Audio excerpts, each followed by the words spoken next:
Silence plateau. Moteur. Ça tourne. J'avais vu à la télévision un film où il y avait Laurence Olivier et Audrey Hepburn dans La neige au printemps. C'était un merveilleux film. Et d'un seul coup, j'ai vu après que c'était un film parlé. Il y avait beaucoup de textes. C'est ce que j'en reprochais un peu à Molière pour le cinéma. Voilà, dans mon idée. Il y avait beaucoup de textes. C'était doublé. Et il y avait deux décors seulement. Et c'était merveilleux. Ça durait 1h15. J'ai dit. Et l'idée m'est venue de jouer l'avare pour la télévision. Ouais, oui. Parce que donc ça n'était plus, on pouvait travailler avec des choses bavardes, enfin entre guillemets bavardes. Et j'ai téléphoné à Christian Fechner pour le faire à la télévision. Et puis je ne sais pas comment ça s'est arrangé en film.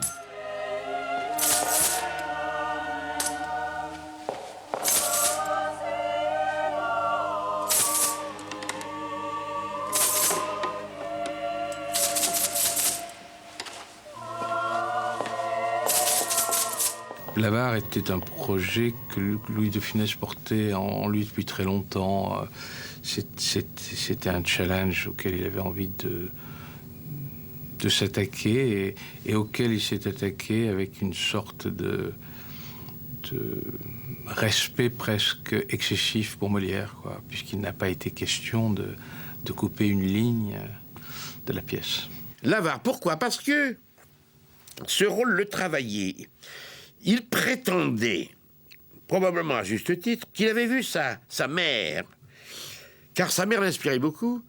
Il avait eu sa mère qui avait brusquement cru qu'on l'avait volée et qui cherchait l'argent, et que quand elle cherchait l'argent, elle était folle.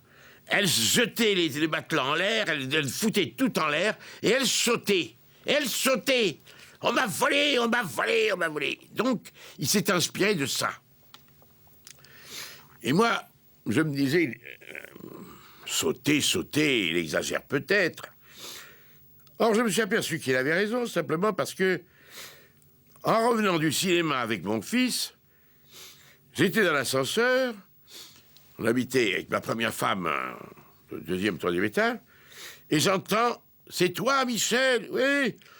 On nous a volés, on a été cambriolés. Ah! Alors, j'arrive à hauteur du palier, mais qu'est-ce qu'on a pris? Et ma femme criait tout. Et elle sautait.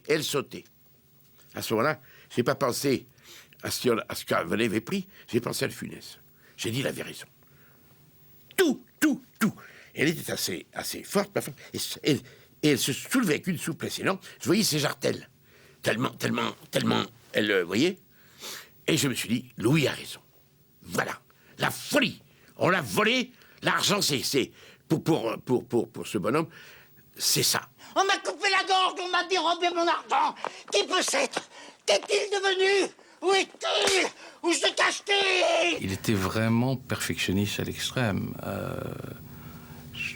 Il pouvait lui arriver de faire 25-30 prises quand il recherchait une sorte de perfection dans la comédie. Mais c'est vrai aussi que son type de comique était souvent extrêmement physique, obligé à cette exigence, quoi. Et c'est d'ailleurs encore grâce à Laurence Olivier que j'avais vu dans Richard III il y a une vingtaine d'années. Oui. Et j'avais vu qu'il faisait des apartés au public. Il disait, regardez maintenant, vous allez voir la reine qui va venir parler et l'autre, mais directement au public. Et c'est pourquoi j'ai fait aussi des apartés dans l'avare. Je ne sais si j'aurais bien fait d'avoir enterré dans mon jardin 10 000 écus qu'on me rendit hier. 10 000 écus en or. C'est une somme. Au ciel, je me serais trahi moi-même. La chaleur m'aura emporté. Et je crois que j'ai parlé haut en raisonnant tout seul. L'avare, qu'est-ce que c'est? C'est la passion de l'argent. Le type, vous savez, nous sommes tous fous. Vous savez que dans les asiles, on enferme un type parce que il se prend pour Napoléon. Alors, bon, comment? Il se prend pour Napoléon. Bon, alors, vous parlez avec ce type, il est très normal. Il est très normal. Vous pouvez parler de la politique, il est très intelligent, il vous répond brillamment, des événements, de ceci, de cela, impeccable. Dès que vous abordez Napoléon, hop, ça y est. C'est un mystère du cerveau humain. Mais nous avons tous, à un moment donné, quelque chose qui nous passionne. Vous pouvez parler politique, il faut se méfier, parce que si quelqu'un est passionné par une idéologie quelconque, il devient fou si vous le contredisez. Il n'admet aucune... il devient rouge, il s'énerve, c'est possible. Pour la religion, un type qui est fou d'amour pour une femme, elle a beau avoir une gueule de raie, il ne le voit pas, n'est-ce pas? C'est ça. Nous avons tous, à un moment donné, une folie. Et la folie de l'avare, c'est l'argent. Vous pouvez lui parler de tout, dès que intervient, de façon ou d'une autre, l'argent, le type ou la femme, et c'est ça qu'il avait remarqué. Vous n'avez qu'à parler. Je me suis engagé. Maître Jacques a donné ce soir à souper. Ah, grande merveille. Dis-moi un peu, nous feras-tu bonne chère? Oui, si vous me donnez de l'argent. Oh, que diable! Toujours de l'argent! Il semble qu'ils n'ont autre chose à dire de l'argent, de l'argent, de l'argent! Ah, ils n'ont que ce mot à la bouche! De l'argent! Tu leur parlais d'argent! Voilà leur épée de chevet, de l'argent! Il avait naturellement pris Jean Giraud, qui lui avait fait tous ses gendarmes et tous ces trucs, avec qui il s'entendait bien. Et c'était Jean Giraud qui avait été le technicien. Alors, bien entendu, il y avait des petits conflits, parce que peut-être que Giraud aurait voulu faire la mise en scène complète. Et alors là, moi, j'avais observé la scène, je m'étais amusé, parce que De Funès va parler à Giraud, à Jean Giraud, et Giraud s'énerve un peu. Oui, d'accord, oui, alors. Et alors, je fais comment? Et alors, je fais comment? Hein? Alors, je le prends comme ça, vous savez que les techniciens, hein, metteurs en scène, ils font ça. Je le prends comme ça, hein? Et comment je monte? Alors, De Funès, là, comme il ne connaissait rien, n'avait pas de réponse. Il est resté quoi? Il a rien répondu. Comment je le monte? Il dit, comment je le monte, disait Giraud. Jean Giraud, c'est un choix évident. C'est le vieux complice de Louis de Funès. Ils ont fait, je sais pas, une dizaine ou une quinzaine de films ensemble. Ils s'entendaient très bien dans la vie. Et je complétais assez parce que Louis était quelqu'un d'assez speed sur un plateau. Je veux dire, bon, c'est ce qui faisait sa force comique. Et Jean était quelqu'un de plutôt placide et calme. Voilà. Donc le couple fonctionnait assez bien. Louis, dans l'Avare, ne dirigeait personne. Ceux qui voulaient avoir, comment dirais-je, un conseil, ça, oui, il le donnait, mais c'est tout. Non, la seule chose qu'il m'a obligé à faire, je détestais la robe que j'ai portée, et c'est lui qui a exigé que je porte cette robe. Ça, oui, mais le reste, non. Non, il a eu des trouvailles de gags formidables, et quand on relit les notes de comment il s'appelait, celui qui était le comptable de Molière, on rajoutait des tas de trucs comme ça. On lui a reproché de ne pas garder le Molière solennel. Non, pourquoi? Il a rajouté des trucs. Un tiroir, il devait ouvrir un tiroir normalement. Le tiroir, il se déroulait jusque de l'autre côté de la pièce. Enfin, il avait des idées comme ça, mais qu'aurait très bien pu avoir Molière. Qui est-ce? Arrête, rends-moi mon argent, coquin! Oh, c'est moi. Il avait une façon de vous diriger, mais d'une façon tout à fait amicale et sur un pied d'égalité. Sur un pied d'égalité. Alors il vous dit, bon, non, fais-le-moi comme ça, fais-le-moi comme ça.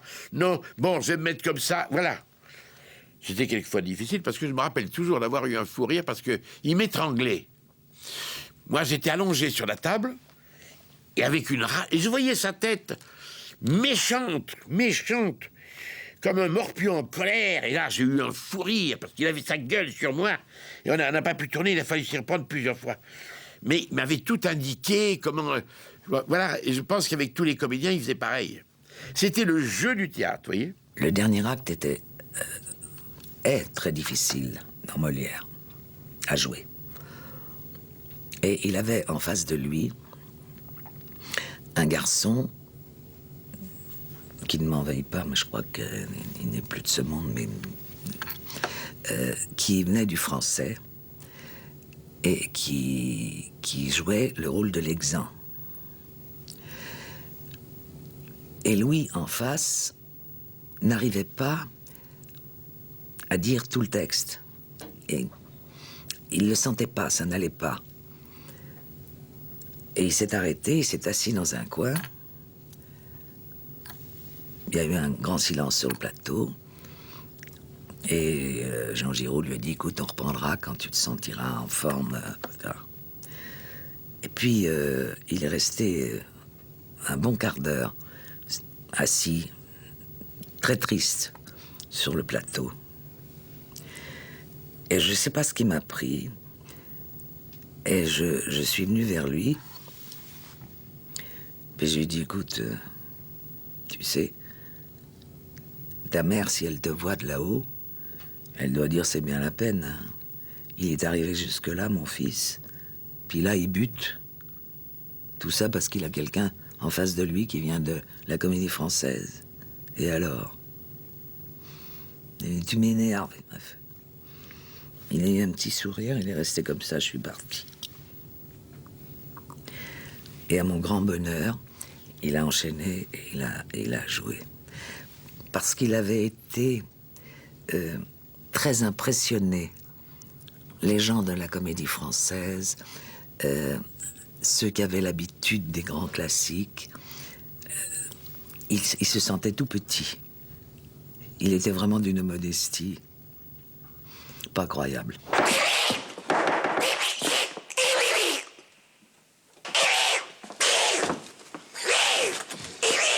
Numéro de Donald, à un moment, quand il y a à la fin, au tribunal, tout ça, c'est extraordinaire. Moi, j'étais derrière, je me mordais au sang, parce qu'il fait Donald. Et c'est moi qui lui avais dit un jour, je lui ai dit, vous savez, vous êtes Donald. Votre personnage, c'est Donald.